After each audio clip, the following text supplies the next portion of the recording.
सुनो, इसके पहले तुम लोग क्या पढ़े थे? सिंपल इंट्रोगेटिव सेंटेंस पढ़े थे। वहाँ क्या पढ़े थे? जो सेंटेंसेज होते थे हिंदी वाले, उसमें सबसे पहले क्या मिलता था? क्या मिलता था ना? क्या सब पहले आता था।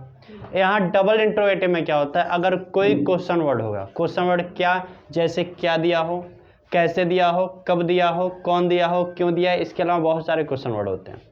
अगर इनमें से कोई क्वेश्चन वर्ड सेंटेंस के बीच में दिखे, कहाँ दिखे? बीच में, तो इसको बोलेंगे डबल इंट्रोगेटिव सेंटेंस। क्या बोलेंगे? Double interrogative. क्लियर?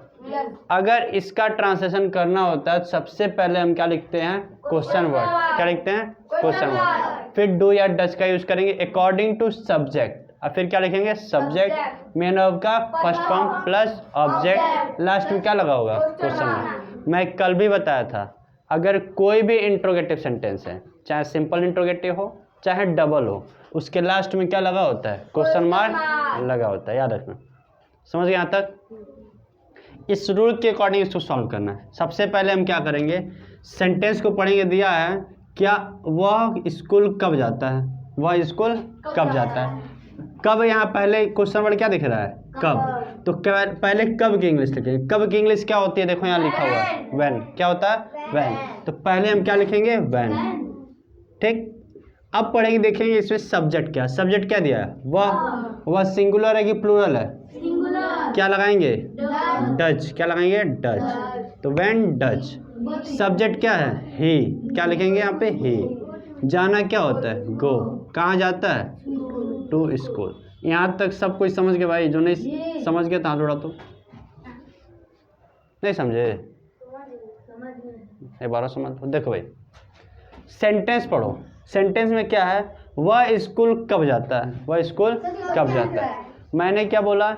सबसे पहले हम ढूंढेंगे इसमें question word. Question word sentence के बीच में है, यानी ये रूल लगाना है। रूल के अकॉर्डिंग रूल ये कह रहा है सबसे पहले हमको क्वेश्चन वर्ड लिखना है। क्वेश्चन वर्ड क्या दिया है? कब। और कब की इंग्लिश क्या होती है? व्हेन। तो पहले हम क्या लिखेंगे? व्हेन। अब फिर देखेंगे डू या डज में से कोई एक लगाने के लिए, तो हमको सब्जेक्ट तो देखना पड़ेगा ना। अगर सब्जेक्ट सिंगुलर होगा तो डज लगाएंगे, और प्लूरल होगा तो क्या लगाएंगे? डू लगाएंगे। तो यहाँ सब्जेक्ट कैसा है? सिंगुलर है, क्या लगाए हैं? डज।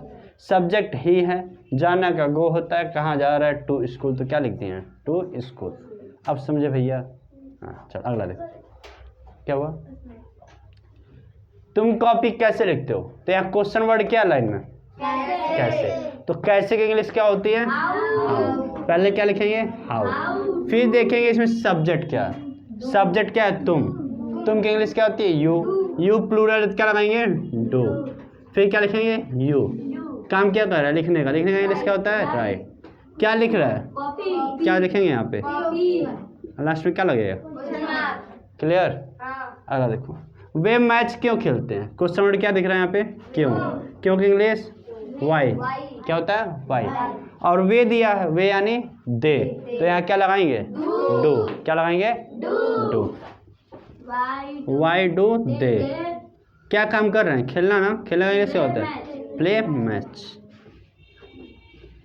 लास्ट में क्या लग गया? नेक्स्ट देखते हैं, राधा क्या पढ़ती है? राधा क्या पढ़ती है? अगर यही क्या पहले होता तो कल वार लगाते, लेकिन ये क्या कहाँ दिया है? बीच में, तो क्या की इंग्लिश क्या लिखेंगे यहाँ पे? वाट। क्या लिखेंगे? वाट।